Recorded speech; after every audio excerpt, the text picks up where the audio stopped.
estão conseguindo enxergar bem com esse escuro? Sim. Minha vista então já está morrendo. A gente começou a ver essa discussão, que na verdade vai nos arrastar todo ano, sobre a questão do surgimento, ascensão e desenvolvimento da modernidade. Eu gostaria de lembrar vocês o tempo todo que as nossas aulas, os temas que a gente está vendo, eles não são necessariamente sequenciais. Quer dizer, não está acontecendo uma coisa depois da outra. As coisas estão acontecendo na mesma época. As coisas estão acontecendo mais ou menos ao mesmo tempo. Ok? Então, quando eu falo de expansão marítima europeia, que foi a nossa discussão na aula passada, e agora eu falo de renascimento, estou falando de eventos que estão acontecendo, processos que estão acontecendo do ponto de vista histórico na mesma época. Estou falando dos séculos XV, XVI, avanço um pouco 17. Então a gente vai ver, a gente viu expansão marítima, vai ver renascimento, vocês vão fazer um trabalho sobre reformas protestantes, tudo parte do mesmo caldeirão de surgimento da modernidade. E uma coisa está influenciando a outra, uma coisa está alimentando a outra. Isso tem que ficar na cabeça de vocês o tempo todo. Inclusive eu vou tentar puxar isso nas discussões. Todo mundo recebeu o PowerPoint? Tranquilo? Quem não viu o PowerPoint, pelo amor de Deus, né? O pessoal reclamou que na aula passada foi um texto de 8 páginas. É muito grande. Mandei agora praticamente só figurinhas. Textinho assim. Quem não viu, o problema é texto de 8 páginas. Porque não vai ler, não vai ver nem se eu mandar uma linha, né? Pra casa. Eu gostaria que vocês trabalhassem esse slide, esse PowerPoint que eu mandei, principalmente as imagens. Eu propositalmente não botei legenda nas imagens. Eu queria que vocês vissem as imagens depois com atenção, quando for estudar para a prova, vissem com atenção. Tenta fazer um olhar carinhoso, repara nos detalhes, repara nas diferenças, repara nas relações. Eu aqui hoje vou trabalhar uma delas. Então quem tiver o PowerPoint no celular, já pega, né, já deixa aí pré-preparado na imagem do Michelangelo, o surgimento lá, nascimento de Adão, que é aquele que tem Deus e Adão quase em contato um com o outro. Já fica nessa imagem paradinha e daqui a pouco a gente vai entrar nela para discutir. Bom, o Renascimento, pessoal, ele é uma outra face, ele é um outro elemento, melhor dizendo, da modernidade. Se a expansão marítima europeia tem a ver com um caráter mais global, porque tem a ver com a América, tem a ver com a África, tem a ver com a Ásia, o Renascimento ele tem um caráter mais fundamentalmente europeu. Ele nasce na Europa, ele se desenvolve na Europa. Embora ele esteja o tempo todo relacionado, como eu falei, com as questões da expansão marítima. Vocês com certeza já ouviram falar do Renascimento. Ou nas aulas de arte do ano passado, porque é impossível falar de arte sem falar dos artistas do Renascimento, ou mesmo nas aulas do ensino fundamental, 7ª série, talvez 8ª, isso já foi falado para vocês. Então eu começo nosso diálogo aqui perguntando para vocês o que foi o Renascimento? Por que ele tem esse nome? Ele renasceu. Em que sentido o Renascimento buscou renascer na Antiguidade?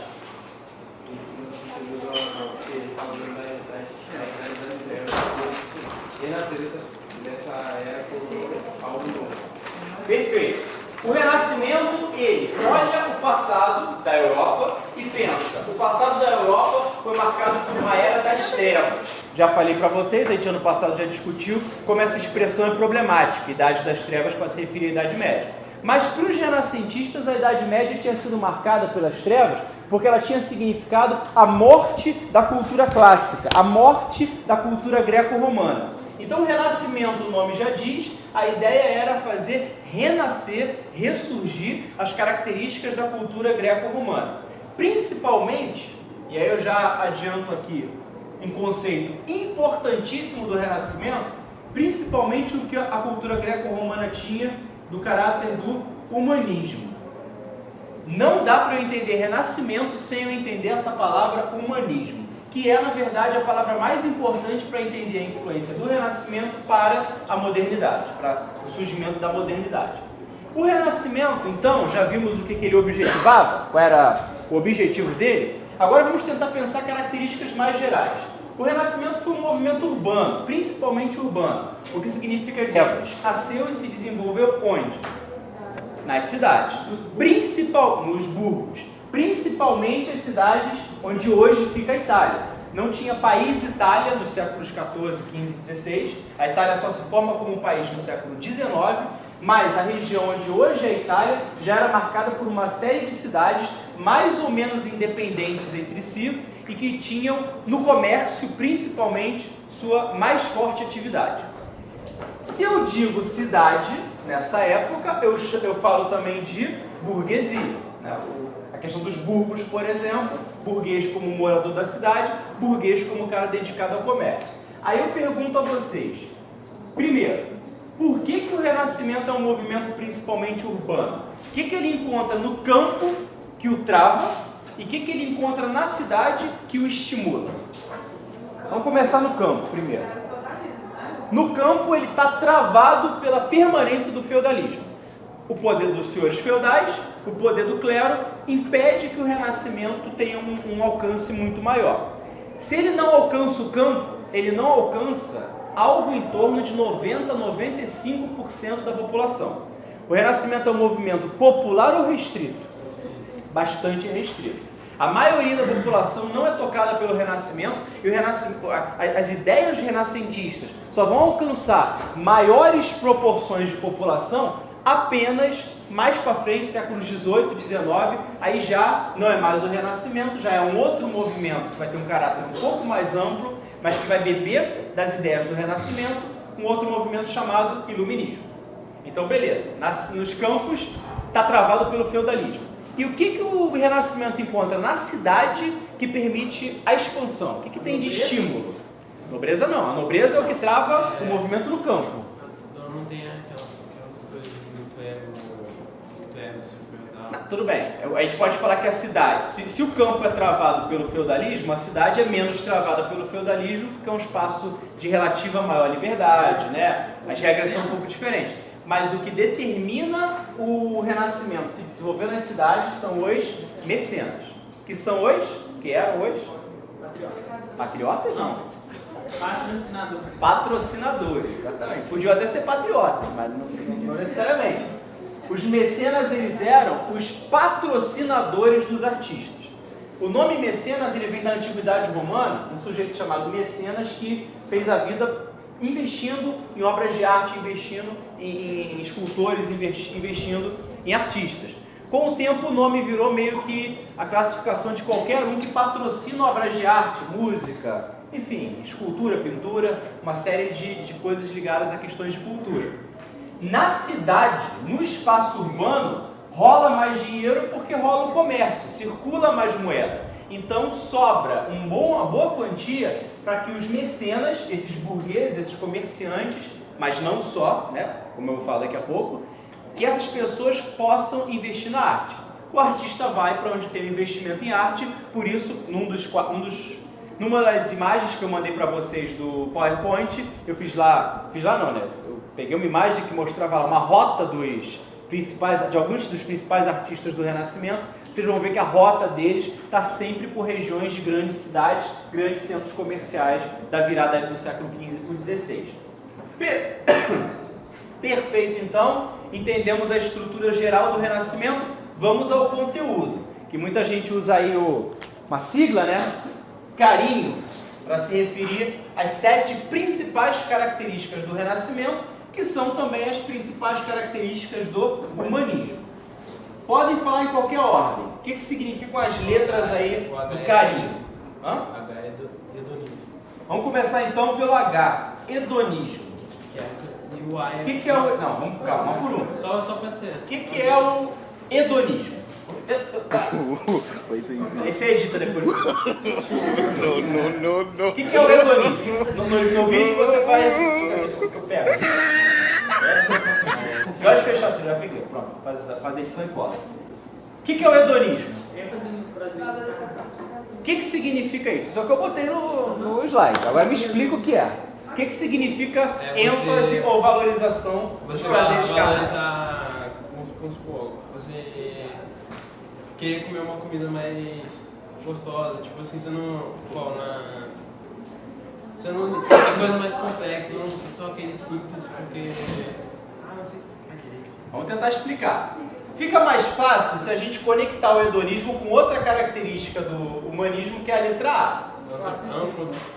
Letra A. É o homem não sei de tudo, não sei como. Antropocentrismo. Isso. O que seria o antropocentrismo? O que significa isso de o homem e o ser humano no centro de tudo? Que o foco que significa? É o ser humano, não Deus. A gente faz coisas pra gente, não pra Deus. Vamos pensar da seguinte maneira.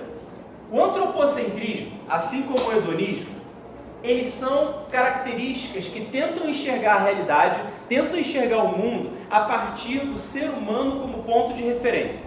Então, tudo que for humano, tudo que tiver relação com o ser humano, tudo que tiver relação com as características dos seres humanos, eu vou valorizar, eu vou destacar, e a sociedade, o estudo, a arte principalmente, precisa mostrar, precisa se dedicar a esse tipo de valorização. O antropocentrismo, ele se coloca contra o chamado teocentrismo. Antropos, né? Ser humano, centrismo, centro, teos, Deus, centrismo, centro. O ser humano no centro de tudo se opõe à ideia de Deus no centro de tudo. Deus como referência para qualquer ação, Deus como referência para qualquer atitude, Deus como referência para eu pensar a minha existência. Isso estaria mais ligado ao teocentrismo. O antropocentrismo, por outro lado, coloca as questões da vida, as questões da realidade, girando em torno do ser humano. Daí eu entendo o hedonismo. O hedonismo, como valorização dos prazeres carnais, significa que nada do que for tipicamente humano pode ser recusado. Nada do que for tipicamente humano pode ser tratado como pecado. O prazer de comer a carne, da lógica medieval teocêntrica, é o pecado da gula. O prazer da relação sexual, da lógica medieval teocêntrica, é o pecado da luxúria. O prazer de dar aqueles 5 minutinhos na cama, porque está frio, porque está longe, porque a aula de história está chato demais, aí isso está certo. O prazer, o pecado da preguiça.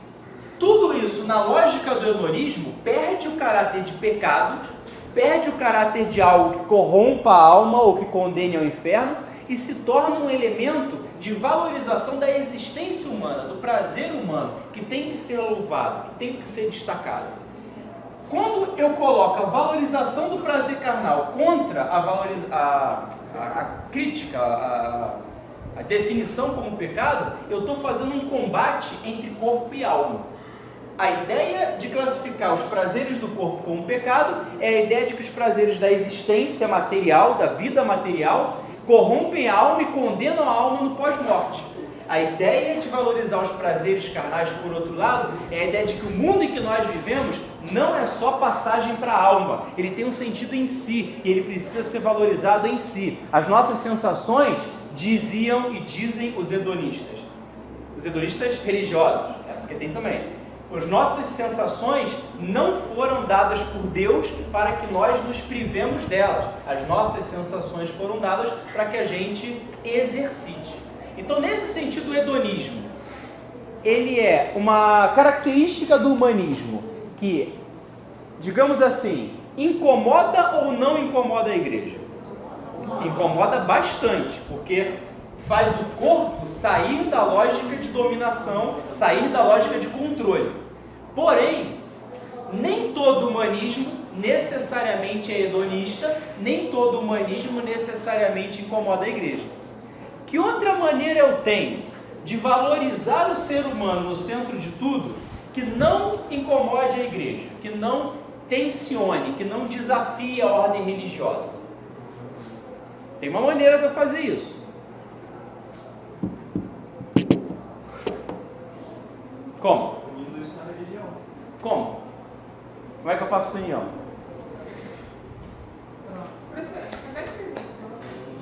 Aí você tem que editar também, tá vendo? Porque aí dá a impressão que o pessoal não está prestando atenção. Que eu sei que não é o caso. Vou fazer a pergunta de outra maneira. Se eu pensar antropocentrismo, como colocar o ser humano no centro de tudo, aparentemente isso desloca a igreja, né? Porque se eu estou tirando Deus do centro, teoricamente eu estou deslocando a igreja. Porém, a igreja foi uma grande mecenas do Renascimento.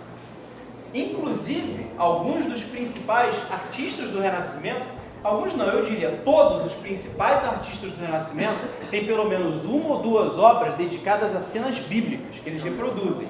E eles foram bancados em muitas obras pela Igreja Católica.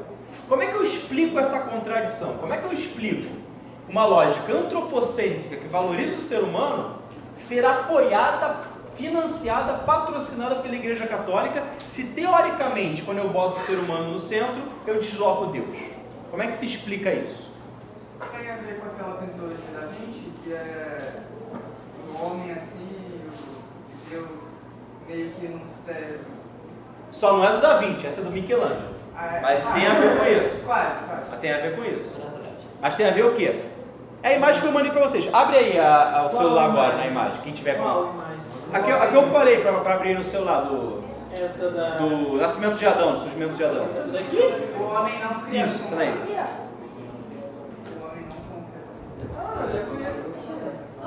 Deixa eu pegar aqui, rapidinho. Fala isso. Mostrar aqui na câmera aqui, ó, pra saber qual Fala foi. isso. Não, Caralho, Essa tá voltando, Miguel. Apareceu a imagem? eu vou lá muito.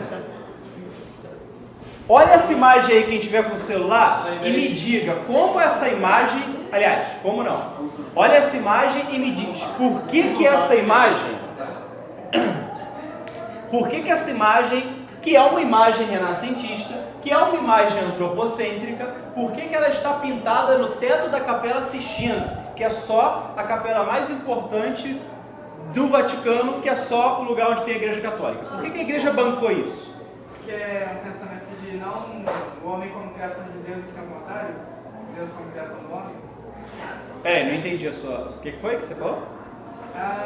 Tipo, a religião tem o teocentrismo tem a ideia de que Deus criou o homem. Não seria o contrário, essa ideia aí? Você já está colocando uma outra dimensão da coisa, que é a ideia de que Deus é uma criação da mente humana. Não é isso que está em jogo para os renascentistas, pelo menos para esse que a gente está trabalhando aqui. Hã? É o contrário. Se eu digo uma coisa dessa, a igreja me condena, né? Ah, Deus não existe, é uma criação, uma fantasia da mente humana. A questão é, como é que eu consigo ser antropocêntrico sem criar uma tensão com a Igreja Católica? Está representado nessa imagem.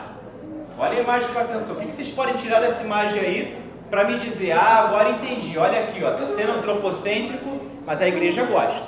Eu também tô olhando. O que tem nessa imagem aí? Você é aquele Oi? Você crê no livro? Professor. Eu creio o quê? Você crê no livro? Cleodanismo? Não tem problema. De cabeça eu só lembro do ar e o H. Ah, tá, não, calma, você está no cedo, não, né? Não. Nem, acho que não tem essa palavra. Ah. Eu posso estar falando besteira, mas é porque, tipo, se Nunca. você não errar, basicamente, você não tem por que corrigir. Como se fosse por vez de corrigir o pecado. Não, mas eu estou falando em termos da imagem que está nessa representação e na forma de se representar e não na forma de agir. Na imagem parece que Deus está tentando alcançar o homem e o homem... Com certeza, tá. Mas o que tem nessa imagem que você pode falar assim, aqui mostra o antropocentrismo, mas isso não está contrariando a igreja. Tem a ver com isso, mas é mais que isso. É quase isso daí. É isso daí, mas um pouco. Isso daí é quase. Porque o homem está tentando alcançar Deus? Não é isso? Tenta pensar no que essa imagem simboliza. Quem é esse cara aí deitado? É tentar explicar a existência de Deus? Oi? É tentar explicar a existência? Isso é um componente, mas não é o central. Porque é o que a gente está discutindo aqui. Quem é esse cara deitado aí? Hã? Adão. O que Adão tem de especial? Foi o primeiro homem. Seus pagãos que não leram a Bíblia. Hã? Foi o primeiro homem. Além disso. Ele é criação a partir de Deus. Ele foi Deus Como fez- assim, a partir de Deus? Deus fez Adão a partir da própria imagem. E de onde na tradição bíblica todos os seres humanos descendemos? De Adão, que foi feito. Então agora a gente começa a entender. Como eu posso valorizar o ser humano no centro de tudo, num discurso que não cria tensionamento com o religioso? Eu digo que o ser humano é a coisa mais importante da existência porque ele reflete a imagem e semelhança de Deus. Olha como eu consigo colocar o ser humano no centro sem fazer uma pegada antirreligiosa, porque Deus é o Criador em última instância. O ser humano tem que ser valorizado porque ele lembra a Deus. Olha o Deus aí do Michelangelo. Ele é humano. Ele está representado numa figura humana. Deus não está representado numa figura humana porque Deus é humano. Deus está representado numa figura humana porque nós, humanos, viemos daquela figura. Tudo bem? E aí eu coloco o seguinte questionamento que já foi até mencionado aqui. Agora a gente volta. Quando Michelangelo faz essa pintura, tem dois elementos nessa pintura que são quase, como eu posso dizer assim, são quase mensagens subliminares. Não é a mão. O que tem? Ó, tem uma coisa nessa imagem que é uma mega mensagem subliminar. Pessoal puxando. Já foi falado aqui. Puxando assim. Pessoal, os anjos? É. Não. Eu não sei. Olha essa imagem aí. O que essa imagem está lembrando o formato de que aí, onde Deus está? Um cérebro. Deus, na imagem do Michelangelo, está dentro de um cérebro. Percebe aí o formato, o shape do cérebro? Repara uma coisa. Michelangelo, como todos os outros principais artistas do Renascimento, é um profundo estudioso da anatomia humana. Estudar para poder reproduzir os músculos, as veias, as pinturas, esculturas e tudo mais. Não era algo bem visto à época você abrir cadáver para poder estudar o interior, porque era uma profanação do corpo que tinha uma sacralidade, era visto como algo sagrado. Então Michelangelo não pode colocar um cérebro, digamos assim, explícito. Ele coloca uma imagem que remete ao cérebro, pelo formato, coisa e tal. O que vocês acham que simboliza, dentro das características do humanismo, eu colocar Deus dentro de um cérebro? Não, mas qual das características aqui? Não, criacionismo nem está aqui. Idealismo nem está aqui. Hã? O racionalismo. Eu ia falar isso. Se prende não, fala, pô. Só porque tá filmando. Eu também ia falar. Depois o Isaac edita, bota uma voz aí. Se falar besteira. Por que o racionalismo tem a ver com Deus dentro de um cérebro? Ora, o órgão que representa a capacidade humana de raciocínio é o cérebro. Mas é mais que isso. Contra o que o racionalismo se coloca? Deixa eu olhar. Contra o quê? Fala aí, gente. Revelação. Contra a ideia de conhecimento revelado. Vamos tentar pensar um pouquinho nessa diferença. Olha só, vamos tentar pensar um pouquinho nessa diferença.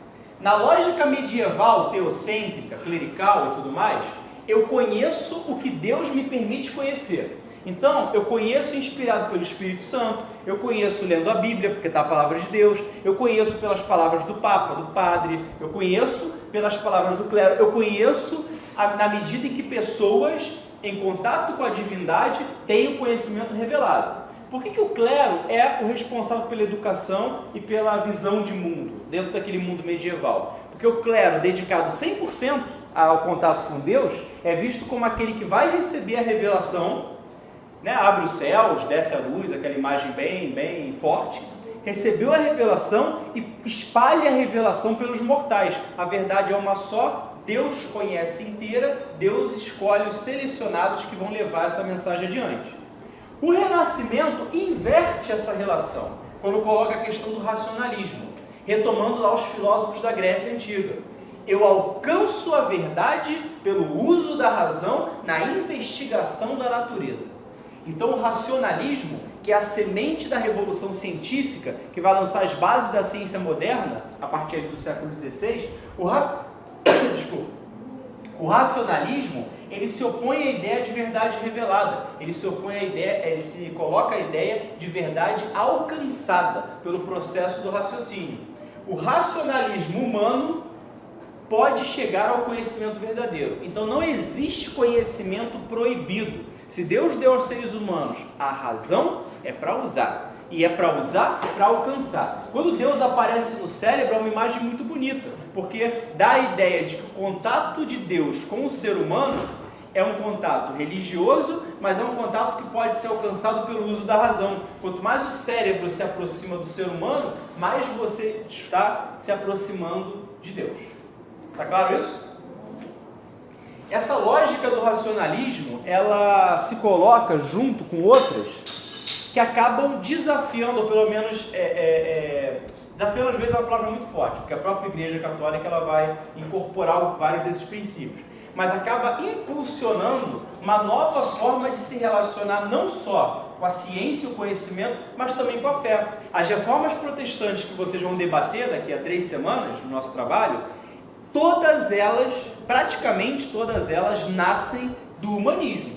Então elas são religiões nascidas do racionalismo. Elas são religiões nascidas da busca pela verdade para além da simples fé, da simples crença. Então agora eu não vou me preocupar mais simplesmente pensar, Deus existe porque eu creio, eu olho tudo, então é Deus. Eu vou buscar um raciocínio, uma lógica para conseguir alcançar a palavra de Deus. A própria igreja, volto a dizer, já estava incorporando isso, porque o humanismo também vai levar a própria igreja católica a repensar suas bases. Eu coloquei lá no roteiro, mas não coloquei no slide. Para quem viu o roteiro, lembra que eu coloquei lá o movimento da escolástica, que é um movimento dentro da igreja católica para tentar recuperar, a partir dos gregos antigos, principalmente Platão e Aristóteles, explicações lógicas e racionais para a existência de Deus.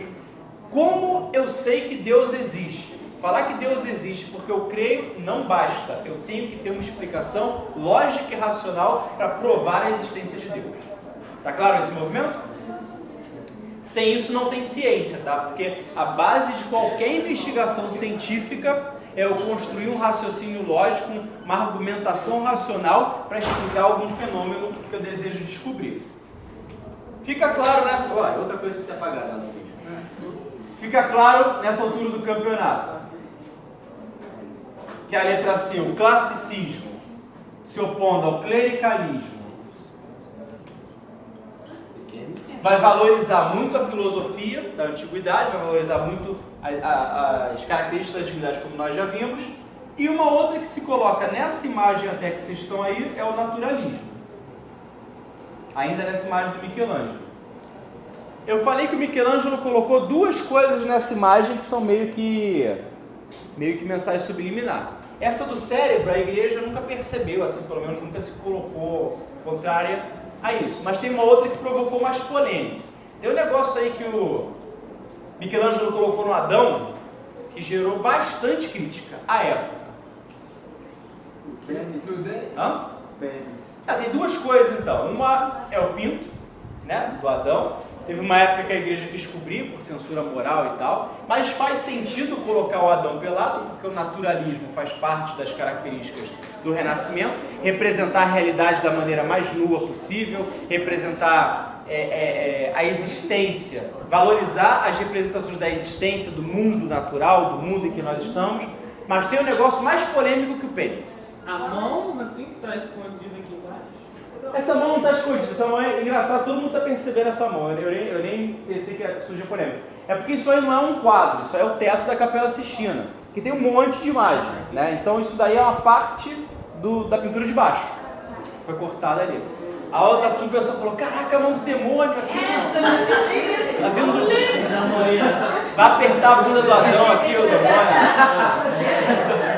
Não é isso não. Por que o umbigo é polêmico? Não sei, eu falei pra falar. Mas é o umbigo. É o umbigo polêmico. Caralho! Aí, ó, tá censurado o umbigo. Bota um pi. Eu acertei, cara. Quer me ferrar, né? Se vocês não tiverem a ideia. Por que o umbigo é polêmico? Quase do corpo. É o umbigo. Logo, ele não pode ter umbigo. O umbigo é a cicatriz, é a sobra do corte do nosso cordão umbilical. Ai, eu sou foda. Se Adão veio do barro, como é que ele tem umbigo? Ele não teve cordão umbilical. Isso foi uma polêmica. Olha como Michelangelo, colocando um umbigo no Adão, aproxima a existência do Adão da nossa existência humana. Afasta Adão da percepção divina. É uma polêmica colocar umbigo em Adão, né? Mas a aproximação de Adão com a nossa existência natural se coloca contra uma visão de mundo muito focada no sobrenatural. Sobrenatural não tem a ver com fantasma, tá? Eu digo. Pessoal, e Deus tem um umbigo? Michelangelo espertamente coloca uma túnica em Deus, né? Para não deixar essa questão, aberta. Botar Deus pelado também. Poderia-se dizer que Deus tem um umbigo e que a imagem e semelhança dele com o umbigo. Mas a polêmica que surge da época, que surge durante alguns séculos depois, é exatamente a ideia de que, sabendo-se que o umbigo é uma marca de nascença, do nascimento, e Adão não teve nascimento, ele deveria ser representado sem umbigo, exatamente por ser o primeiro homem. Mas aí, se Deus tiver um umbigo, ele vai ter que ter mãe. Ué, mas aí que tá. E quem é a mãe de Deus? Como é que vai funcionar? Mãe de Deus é Maria, que é mãe do Filho de Deus. Aí faz uma coisa circular. É uma discussão pesada no campo da teologia. Ainda bem que eu fiz história. Mas vamos pensar, já que a gente falou da teologia, vamos pensar nessa questão do sobrenaturalismo. Não tem a ver com fantasma, tá? Ou pelo menos não tem tanto a ver com fantasma. O que é o sobrenatural? Sobrenatural é o sobre, acima do natural. É o mundo acima do mundo natural. É o além-mundo. É o mundo que não pertence a esse mundo. É o mundo pós-morte. É o mundo da alma. 2019. Hã? Nada do Flash. Bom, eu não saberia dizer. Mas é o mundo da alma, não é o mundo da carne. O sobrenaturalismo é muito forte na lógica medieval, porque a lógica medieval entende que a nossa existência terrena, sendo passageira, ela só serve para nos salvar a alma. Nós existimos terrenamente pelo pecado original, senão estava todo mundo no paraíso. Então, após a morte, a nossa alma se direciona céu ou inferno, ou purgatório, de acordo com a sua salvação, e no juízo final Deus vai dar um destino final para todas as almas, etc. e tal. Isso é sobrenatural. É a ideia de que a existência terrena, material, ela é irrisória, desprezível, e que tudo é feito em nome do depois, do mundo sobrenatural. E o natural seria. O naturalismo seria a valorização do mundo carne, a valorização do mundo material, a valorização do mundo tal como aqui estamos, que se relaciona também ao hedonismo. Gente, ninguém valoriza hedonismo se acredita que existe um negócio chamado salvação da alma, se acredita que existe um negócio chamado inferno e se acredita que se você se dedicar ao corpo e não à alma, você vai para ele. A única razão para alguém, no mundo em que nós vivemos, dizer que acredita em Deus, acredita na religião e ainda assim ser hedonista pra caramba, é ou se você não acredita que o hedonismo prejudica a sua crença, prejudica a sua salvação, prejudica a sua fé, ou se você não teme o inferno tanto assim. Né? Porque se você é uma pessoa que não tem como você ser católico, pelo menos católico, cristão tem um monte de denominação, é difícil dizer. Mas você não tem como ser católico e não acreditar nos pecados capitais. É parte da estrutura do catolicismo. E se você acredita nos pecados capitais e os executa, então você não tem a mesma crença de inferno que a Idade Média tinha. E a gente não tem mesmo. A Idade Média as pessoas acreditavam no inferno em um nível de como se tivesse uma existência real, como se fosse algo que estivesse ali realmente ao alcance deles. Tudo era pensado em termos de além-mundo. O naturalismo não. O naturalismo, ao exacerbar a existência humana, permite que você faça as coisas dentro dela. É interessante como isso também não necessariamente contraria a fé, tá? Vou dar uma dica aí para o grupo que for pegar calvinismo, por exemplo. Não sei se já fizeram sorteio, vou fazer um momento aí. Nossa, a gente Enfim, bom lembrar. 3 semanas, como é carnaval, passa bem rápido. Pensa na questão do calvinismo. O calvinismo tem como uma de suas principais bandeiras a ideia de que se você tem um acúmulo de bens materiais, você é rico, você tem ali um sucesso financeiro, isso é uma prova, uma evidência de que Deus sorri para você. Isso é muito forte na chamada teologia da prosperidade até hoje. Né? Outro dia eu vi um vídeo de um pastor, ele estava falando assim, é um vídeo antigo no YouTube, ele falava assim, você quer ter a sua casa própria? Faz o seguinte, pega o valor que você paga de aluguel em um mês, divide em 12 parcelas, todo mês você dá aquela parcela para a igreja, no final de um ano Deus vai te dar a casa própria. Eu imagino que alguém faça isso, né? Senão ele não estava aí conclamando as pessoas a fazer. Quando você faz uma prática religiosa, esperando que Deus te dê um retorno na vida material, você está abraçando princípios do humanismo. Exatamente porque, na lógica medieval, fazia-se as coisas para alcançar a graça da alma, do pós-vida. Deus não daria a graça dele na sua vida. Tipo aqueles adesivos de carro, foi Deus que me deu? A lógica medieval diria, Deus jamais, nenhum camponês vai pegar uma enxada e colar um adesivo, foi Deus que me deu. Na carroça, foi Deus que me deu a carroça. Não tem isso. O retorno de Deus não é na vida material. Pós-humanismo, pós-expansão do humanismo, começam a surgir religiões que veem o retorno da graça divina dentro da lógica do mundo material. Tudo bem? Tudo ótimo. Está faltando duas características ali, inseparáveis uma da outra. Individualismo. O individualismo O otimismo. e o otimismo. Por que inseparáveis uma da outra? Porque o individualismo talvez seja uma das características mais centrais do humanismo. Se eu penso o ser humano no centro de tudo como referência, eu não tenho como pensar esse ser humano fora da ideia de indivíduo.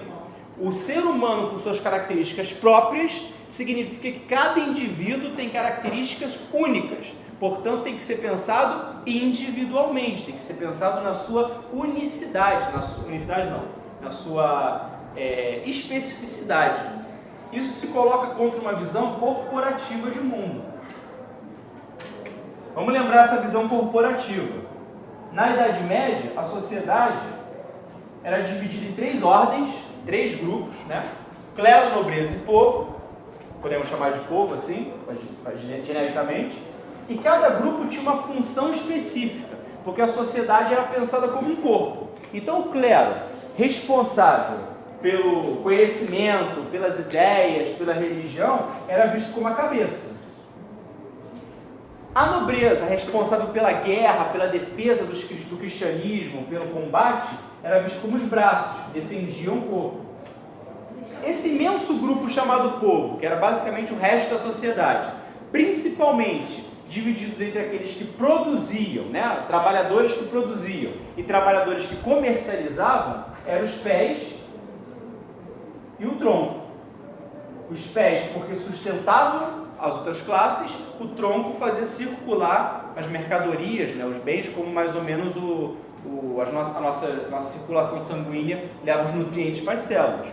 Então, a sociedade medieval era pensada como um corpo, cada um com sua função. E a cabeça não pode proteger o corpo, os braços não podem pensar, as pernas não podem circular. Cada parte do corpo tem a sua função. O indivíduo, nesse sentido, era sempre pensado como parte desse corpo maior. O Renascimento, o humanismo, a ideia de individualismo, de indivíduo, coloca um contraste. Eu não penso mais o sujeito a partir do corpo no qual ele está inserido. Eu penso o sujeito a partir dele mesmo. Por isso que toda vez que vocês entram naquele questionamento, normalmente no 3º ano, o que eu vou fazer quando eu sair da escola, faculdade, vou trabalhar, vou viajar, vou vender minha arte na praia, vou fazer faculdade disso, daquilo, vocês estão pensando em termos de vontade individual. Porque se vocês estivessem numa lógica corporativista, não faria sentido. Você é filho de camponês, seu futuro está definido, camponês. Você é filho de... Você é parte da nobreza, seu futuro está definido, nobreza. O individualismo é a quebra da predestinação do futuro. Você está livre para escolher os seus caminhos.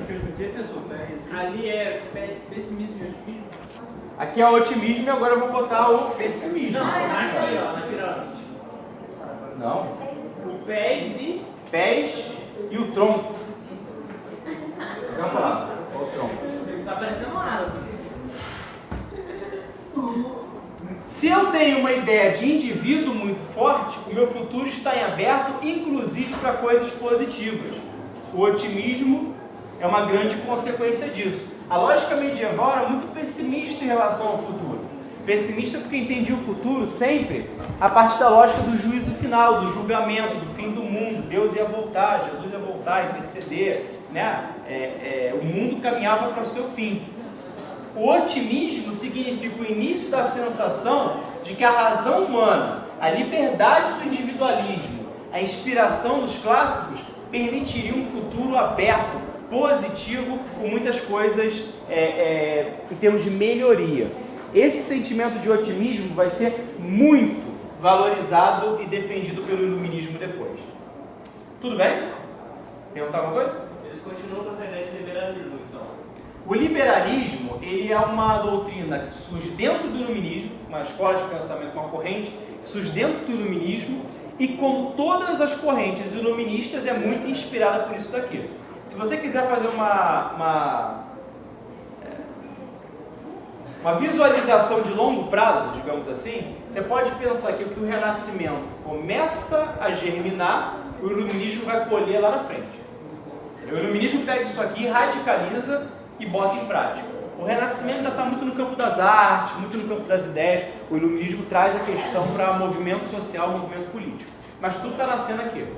Só que entre o Renascimento e o Iluminismo ainda tem a Revolução Científica, ainda tem uma série de outras inovações nas ideias até se chegar. Eu estou falando de um movimento que começa, o humanismo retoma na Europa por volta do século XIV, em alguns casos no século XIII, você já vê algumas influências, né? Mas mais no século XIV, e o Iluminismo só vai se espalhar no século XVIII. Então você tem aí 3 séculos de distância entre esses movimentos, no qual essas sementes lançadas vão ficar germinando e se fortalecendo.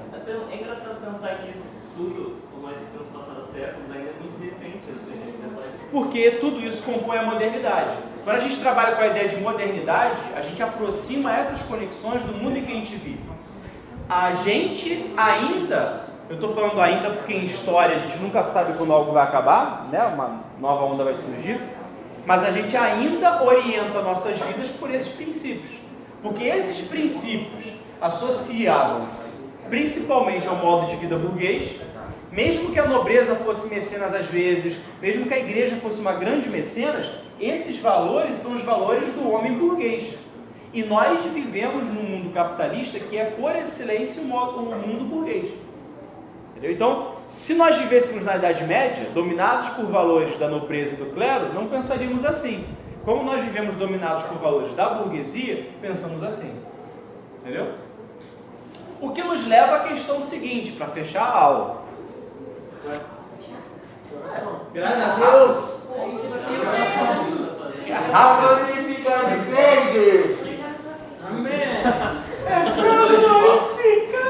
Isso tudo você edita também, tá? Você quer me ferrar, né? Eu quero botar coisa pra editar. Quando eu falo assim, ó, é a última coisa. A pessoa tem que falar, não, por favor, vai até 6h30, vai até 7 horas. Vamos lá, gente, ajuda aí, ó. Bilhões de pessoas vão ver isso aí. A China vai ver isso daí, só a China tem 1 bilhão de pessoas. Tá ligado?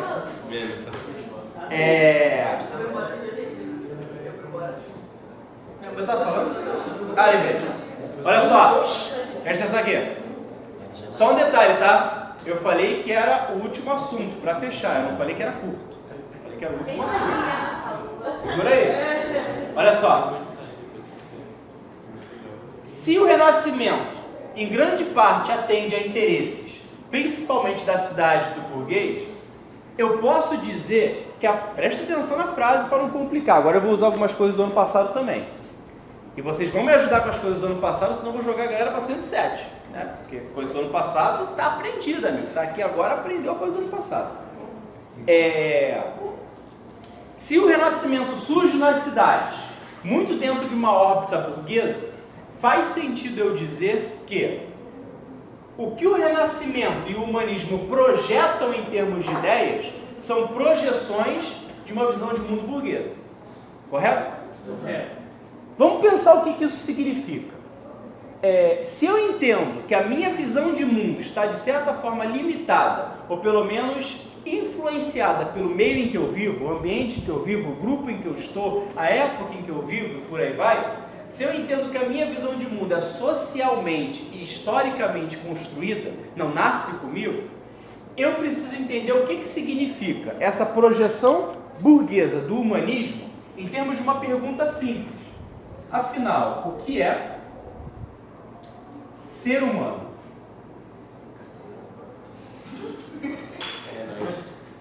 Sempre vem mal. Simples. Simples. O que você está fazendo embaixo desse pano com o celular?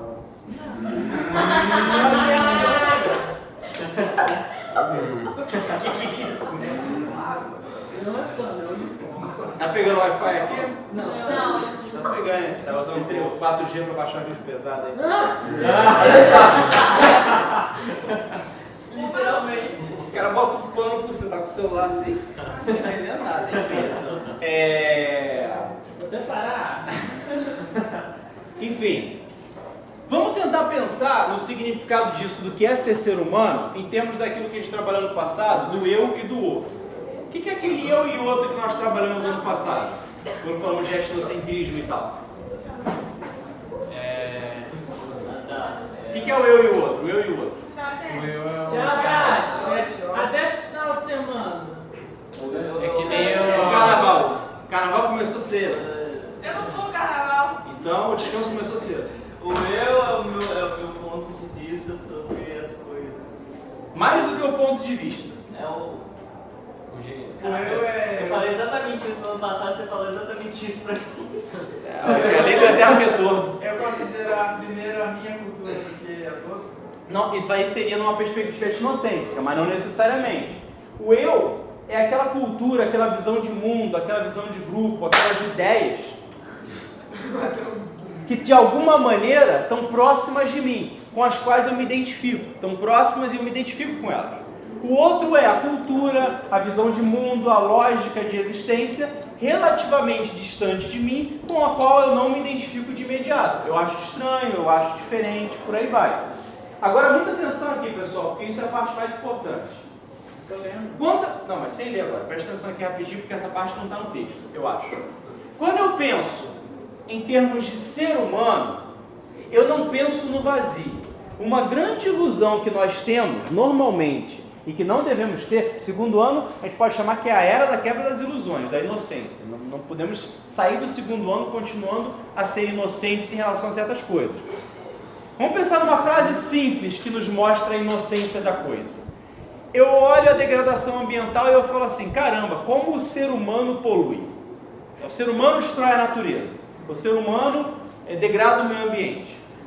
Onde é que está a inocência dessa frase? Na verdade, não é exatamente o ser humano, é só com a produção de maquinário de luz. Mas são feitos pelo ser humano. De certa forma, é o ser humano. Mas tem uma inocência nessa ideia. Repete a frase. Qual é a frase?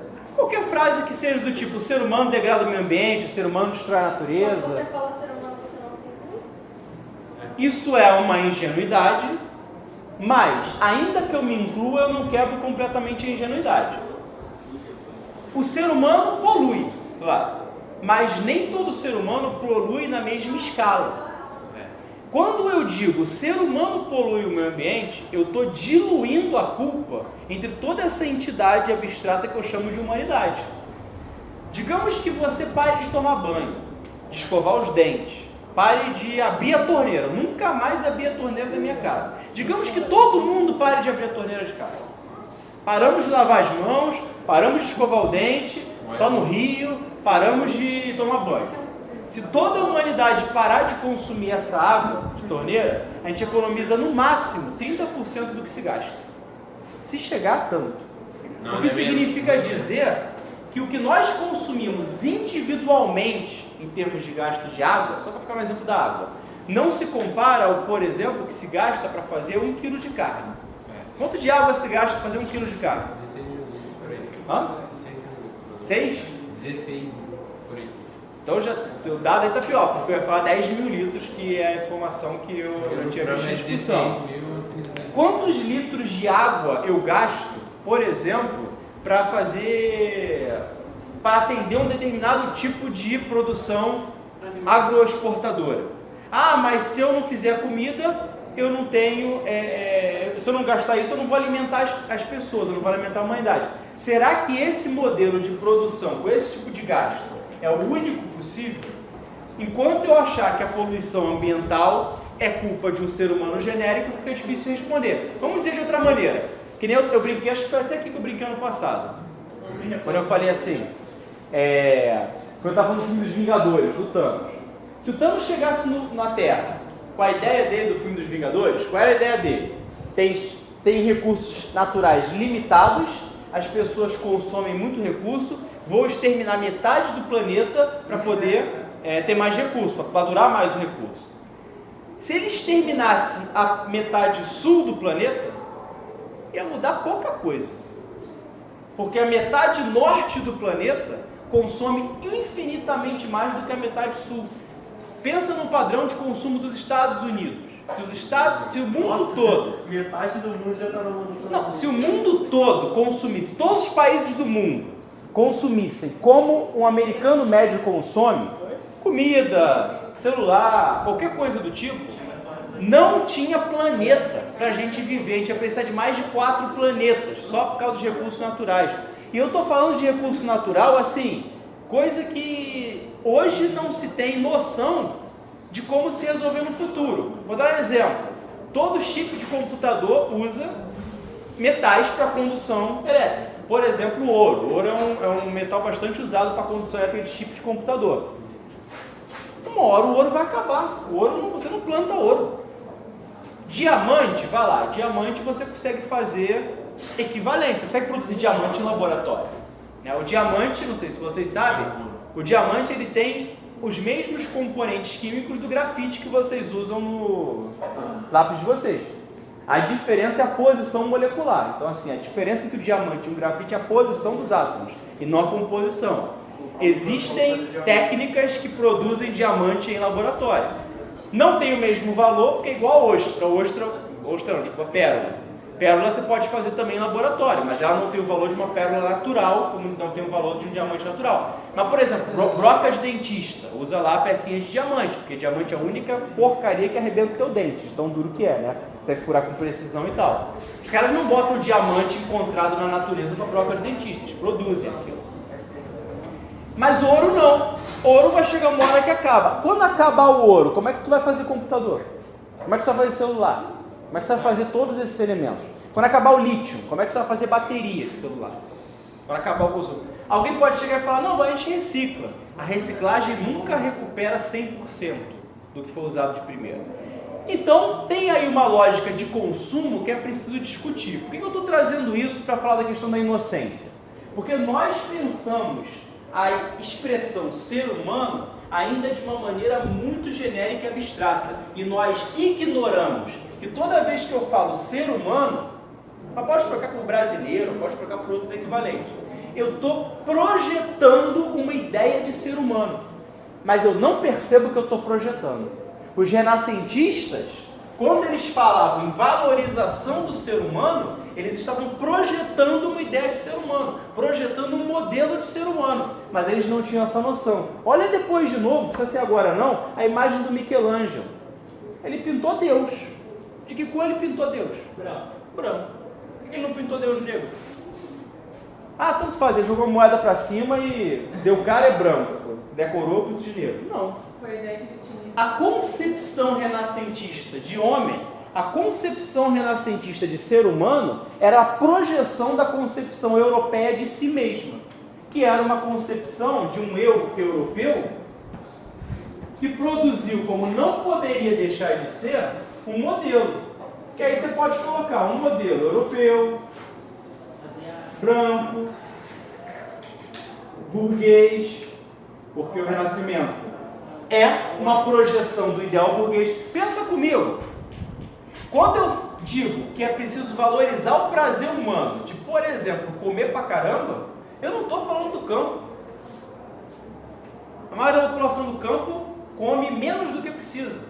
Talvez coma, se tiver uma boa colheita, come até bem. Mas a escassez no campo é uma realidade permanente. Na cidade, eu tenho acesso a produtos que vêm de outros continentes, de outras cidades, eu tenho a variedade, como essa fruta que veio de sei lá onde, essa tâmara que veio do Oriente, não sei o que lá, tenho acesso a essa variedade. No campo, eu vivo da base alimentar de sempre. Então, esse modelo, vou botar até uma reticência aqui, porque né, Esse modelo renascentista, ele era a projeção de um ideal de ser humano. Um ideal de ser humano que, presta atenção, uma vez alcançado, eu poderia afirmar, sou um ser humano pleno. O problema é que toda projeção que nós fazemos cria imediatamente projeções do que nós não queremos. Toda projeção do que a gente quer cria projeções do que a gente não quer, mesmo que a gente não tenha consciência disso. Se eu digo uma frase simples como amar é blá blá blá, tudo que não tiver nesse blá blá blá, eu estou dizendo não é amar. Então toda vez que eu falo que algo é, eu estou ao mesmo tempo dizendo o que não é. É impossível fazer, é impossível evitar isso. Quando eu digo que o eu do ser humano é o europeu, quem eu estou colocando como outro, contrastando com o ser humano? Todo não europeu. Só que aí eu crio uma tensão poderosa. Por quê? Como eu falei, o Renascimento está se desenvolvendo junto com a expansão marítima europeia. E a expansão marítima europeia está jogando para o conhecimento europeu de maneira constante uma série de povos, culturas que os europeus não conheciam antes. Os indígenas. Ninguém tinha conhecimento dos indígenas das Américas antes da expansão marítima. Os africanos, que eram vistos muito como monstros, cada vez mais passam a fazer parte da realidade europeia. Os orientais, que eram vistos como um povo distante e exótico, cada vez mais fazem parte da visão de mundo europeia. Quanto mais, preste atenção agora, quanto mais eu descubro os outros, mais eu tenho que repensar o eu. E isso gera uma situação que, no limite, me obriga a constantemente enxergar o mundo entre dois conjuntos. Ou eu vou classificar essa galera como não humana, e aí eu tenho consequências, ou eu vou classificar essa galera como humana. Vai ser um jogo de ping-pong. Uma hora o indígena pode ser visto como não humano. Uma hora ele pode ser visto como humano. Uma hora o africano pode ser visto como não humano. Outra hora ele pode ser visto como humano. Mas aí eu tenho outro problema. Olha como uma coisa puxa outro problema. São as tensões. Se eu classifico o indígena, o africano ou o oriental como humano, eu estou igualando a quem? A quem? Ao europeu. Ao europeu. Então eu preciso de um subconjunto, marcado por uma hierarquia. O indígena é um ser humano, mas ele é uma criança. Não é igual a mim. Eu tenho que cuidar. Eu tenho que dizer o que ele veste, como ele fala, como ele come, as leis para ele obedecer, o Deus que ele tem que obedecer. Ele é um ser humano, mas ele só vai se tornar pleno, ou próximo do pleno, depois que passar por um processo de civilização. Porque o civilizado ser humano do Renascimento sou eu, o europeu.